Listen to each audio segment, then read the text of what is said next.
Dábamos una misa en la casa, María Lucía me ponía a que leyera la lectura.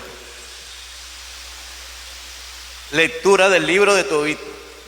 En aquellos días habían entrado ya en media y estaban cerca de Echabana, cuando Rafael dijo al chico: amigo Tobías. Él respondió: ¿qué? Rafael dijo: hoy vamos a hacer noche en casa de Raguel. Es pariente tuyo y tiene una hija llamada Sara. Al llegar a Echatana le dijo a Tobías: amigo Azarías, llévame derecho a casa de nuestro pariente Raguel. El ángel lo llevó a casa de Raguel. Lo encontraron sentado a la puerta del patio. Se adelantaron a saludarlo y él les contestó: tanto gusto, amigos, bienvenidos. Luego los hizo entrar en casa. Raguel los acogió cordialmente y mandó matar un carnero. Cuando se lavaron y bañaron, se pusieron a la mesa. Tobías dijo a Rafael: amigo Azarías, dile a Raguel que me dé a mi pariente Sara. Raguel lo oyó y dijo al muchacho: tú come y bebe y disfruta a gusto esta noche, porque amigo, solo tú tienes derecho a casarte con mi hija Sara, y yo tampoco puedo dársela a otro, porque tú eres el pariente más cercano. Pero hijo, te voy a hablar con toda franqueza. Ya se la he dado en matrimonio a 7 de mi familia, y todos murieron la noche en que iban a acercarse a ella. Pero bueno, hijo, tú come y bebe, que el Señor cuidará de vosotros. Tobías respondió: no comeré ni beberé mientras no dejes decidido este asunto mío.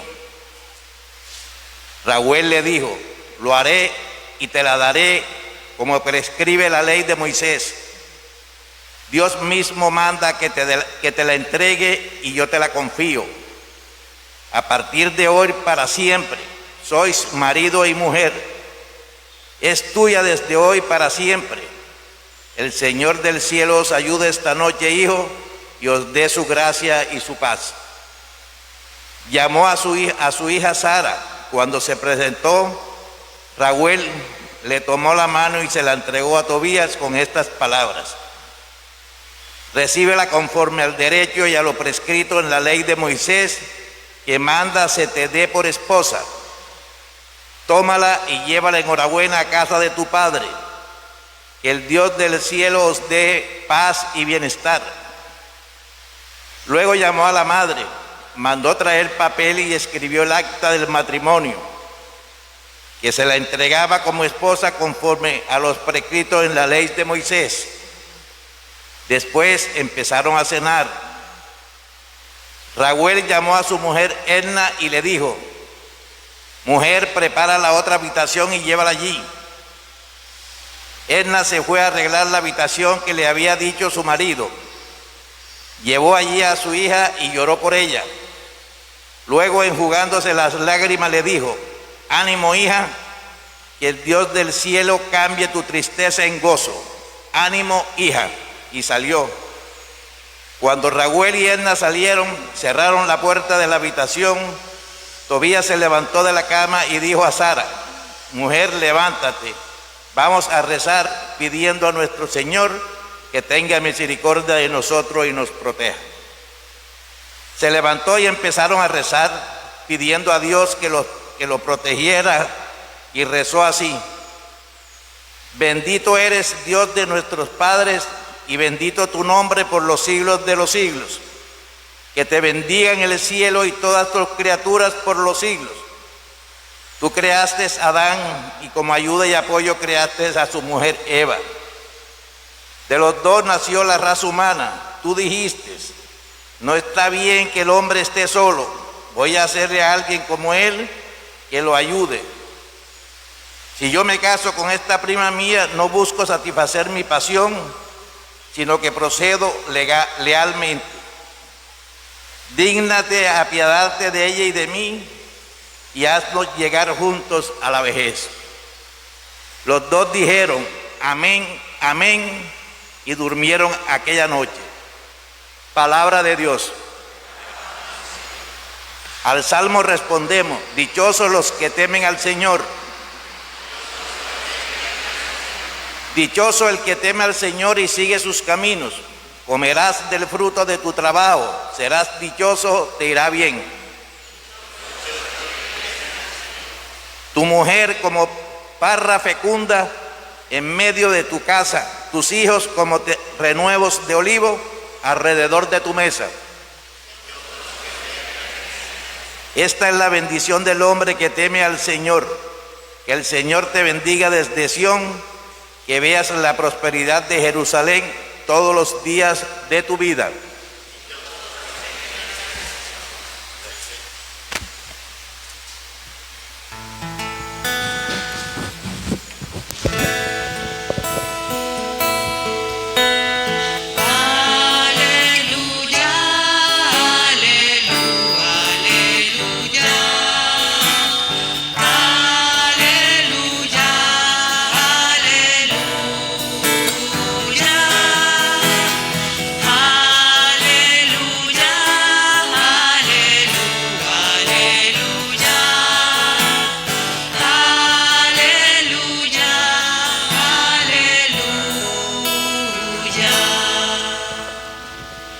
El Señor esté con ustedes. Y con tu espíritu. Lectura del Santo Evangelio según San Marcos. Gloria a ti, Señor. En aquel tiempo, un escriba se acercó a Jesús y le preguntó, ¿qué mandamiento es el primero de todos? Respondió Jesús, el primero es, escucha, Israel, el Señor nuestro Dios es el único Señor. Amarás al Señor tu Dios con todo tu corazón, con toda tu alma, con toda tu mente, con todo tu ser. El segundo es este, amarás a tu prójimo como a ti mismo. No hay mandamiento mayor que estos. El escriba replicó, muy bien, maestro, tienes razón cuando dices que el Señor es uno solo y no hay otro fuera de él, y que amarlo con todo el corazón, con todo el entendimiento y con todo el ser, y amar al prójimo como a uno mismo, vale más que todos los holocaustos y sacrificios. Jesús, viendo que había respondido sensatamente, le dijo, no estás lejos del reino de Dios. Y nadie se atrevió a hacerle más preguntas. Palabra del Señor.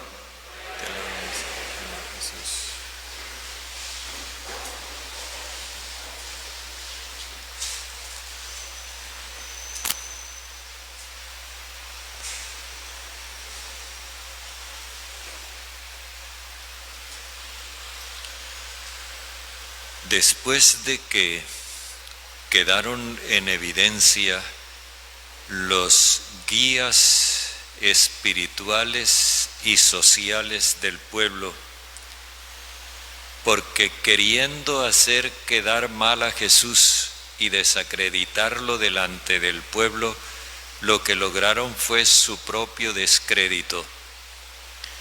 Ahora, un letrado se le acerca a Jesús a preguntarle algo sin ninguna animosidad. Los fariseos y herodianos se le acercaron con el propósito de tenderle una trampa, cazarlo, como decía el evangelista. Los saduceos se le acercaron con el propósito de ridiculizarlo. Ahora este letrado se le acerca sin animosidad ninguna y le hace una pregunta que estaba en el tapete, digámoslo así, de las discusiones académicas de la época. ¿Cuál es el mandamiento más importante? Porque la ley de Moisés, según los estudiosos en aquel momento tenía 613 mandamientos. Y con esa cantidad de mandamientos la gente se sentía perdida. ¿A qué atenerse? Porque tener presentes 613 mandamientos en la memoria es imposible. Y discutían.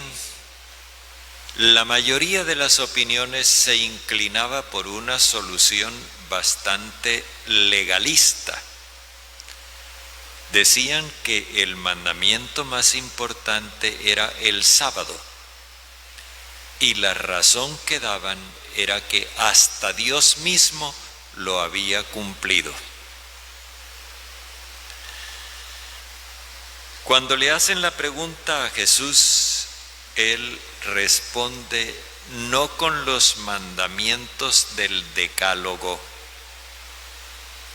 sino con otra realidad que no estaba contenida en los 10 mandamientos y que tampoco se miraban como mandamientos. Dice: escucha, Israel, el Señor nuestro Dios es el único Señor. Amarás al Señor tu Dios con todo tu corazón, con toda tu alma, con toda tu mente, con todo tu ser. El segundo es este: amarás a tu prójimo como a ti mismo. No hay mandamiento mayor que estos dos. De esta forma Jesús resume todo el contenido de la ley en la relación con Dios como valor absoluto y en la relación con el prójimo como valor relativo. A Dios lo amas con todo y al prójimo como te amas a ti. Eso era lo que decía la ley de Moisés. Eso no es lo que enseña Jesús. Jesús va mucho más allá. Pero eso es, a Él le han preguntado cuál es el mandamiento más importante de la ley y Él se atiene a la pregunta. Este no es un mensaje para los cristianos, es un mensaje para los judíos. Y esto es importante que no lo perdamos de vista. El escriba, el letrado que le ha preguntado a Jesús, le responde: muy bueno, maestro. Tienes razón cuando dices que el Señor es uno solo. Primer resumen que él hace: el Señor es uno solo y no hay otro fuera de él. Y que amarlo con todo el corazón, con todo el entendimiento y con todo el ser, y amar al prójimo como a uno mismo, vale más que todos los holocaustos y sacrificios. Lo primero que hace es reconocer: el único Señor es Dios. Y en esto hay todo un potente grito de rebeldía. El Señor no es el César, el Señor no es Herodes, el Señor no es Poncio Pilato, el Señor no es el sumo sacerdote, el Señor no es el letrado, el Señor no es el fariseo. El Señor es uno solo y es a Él a quien hay que amar con todo. Y que amarlo a Él y amar al prójimo vale más que todo el culto. Esta relativización del culto es muy importante porque había algunos que pretendían dispensarse del amor al prójimo con pretexto del culto. O sea, suponían que podían honrar a Dios desentendiéndose de sus semejantes. Y eso Jesús y el letrado no lo ven posible. Entonces Jesús le dice al letrado: no estás lejos del reino de Dios. Con estas palabras, lo que Jesús quiere indicar es que todo ser humano que esté a favor de la condición humana, de la raza humana, está cerca de Dios, no está lejos, se puede acercar a Dios. Desde ese momento en adelante, ya nadie le hizo más preguntas. Son 3 cuestiones las que le han planteado. La autonomía del pueblo con la cuestión del diezmo, del impuesto al César. Luego, la finalidad de todo con el asunto de la resurrección, que fue el que se planteó ayer, y ahora la relación con Dios y con el prójimo, y con esto queda clausurada toda preguntadera. Pero nosotros todavía necesitamos seguirnos preguntando, porque el concepto de amor que aquí se presenta es bastante lejano del concepto de amor que ordinariamente se maneja. Entre nosotros, el amor se ha venido presentando en tiempos anteriores como una sensación, y se redujo el amor a la mera experiencia sexual. Después se ha expresado en términos de sentimiento, y en la actualidad tenemos un uso tan banal del amor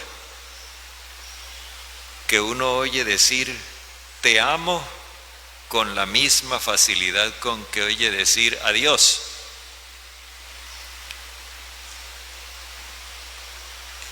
Y todavía no hemos llegado al concepto de amor que nos plantea Jesús. Cuando Jesús nos habla del amor, en primer lugar, no separa el amor de Dios del amor al prójimo. El que ama a Dios ama al prójimo, y el que ama al prójimo ya conoce a Dios. Lo conoce incluso sin conocerlo. Lo conoce sin ser consciente de que lo conoce. Como en aquel pasaje que nos muestra el Evangelio donde dice: tuve hambre y me diste de comer, tuve sed. ¿Cuándo hicimos eso si nunca te hemos visto? Cuando lo hicieron con cualquiera de estos mis hermanos más pequeños. Entonces, este concepto de amor que Jesús nos plantea implica que ahora el compromiso de amar con todo no solamente se dirige a Dios, sino que también al prójimo. Esta es una realidad novedosa, y esta realidad nos está invitando a replantearnos esa concepción a veces un poquito romántica, meliflua del amor, para entender que se trata de una actitud que compromete nuestra existencia entera y que implica una decisión que muchas veces requiere esfuerzo. El mero placer sexual no requiere esfuerzo. El simple sentimiento de simpatía es espontáneo.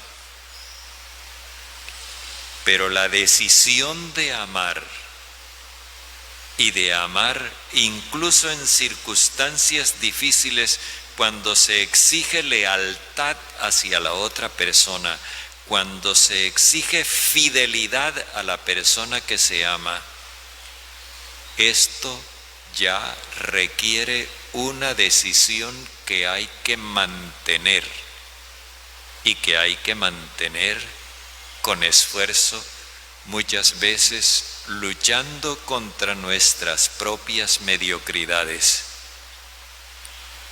Jesús no fue a la cruz con una sonrisa en los labios.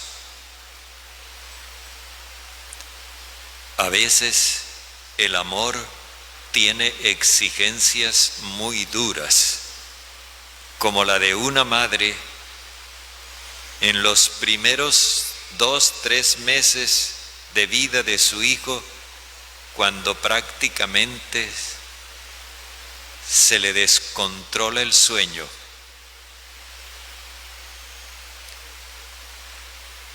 Ese amor así, exigente, es el que pone a prueba nuestra capacidad de darnos, nuestra capacidad de empatía con las otras personas. Ese es el que Jesús nos dice que los seguidores de Él tenemos que practicar. Ámense los unos a los otros como yo los he amado a ustedes. No es ámense los unos a los otros como bien puedan, como se les ocurra, como dicen las canciones, como ven en las telenovelas, no. Ámense los unos a los otros como yo los he amado a ustedes. Y en la celebración que ahora tiene lugar, nosotros comprobamos una cosa. Como lo decíamos ayer, hay días en que en la Eucaristía estamos dándole gracias a Dios por los cumpleaños de alguna persona, pero también le estamos dando gracias por la vida eterna que le ha otorgado a nuestros difuntos. Porque es que este amor es un amor que da vida, y da vida no solamente en esta tierra cuando hace grata la vida, sino que da vida también más allá de esta tierra, cuando Dios nos conduce hasta su propia morada para que compartamos con Él la alegría eterna. Dar vida, eso es lo característico de este amor. Y el Señor Jesucristo nos lo manifiesta con ese signo sacramental tan sencillo, tan cotidiano y tan hermoso como es lo que nosotros llamamos la comunión. Comunión que significa que el Señor entra en nuestra vida porque nosotros lo acogemos para que Él camine con nosotros y hagamos un solo camino, camino de vida, camino de realización, camino de vida eterna.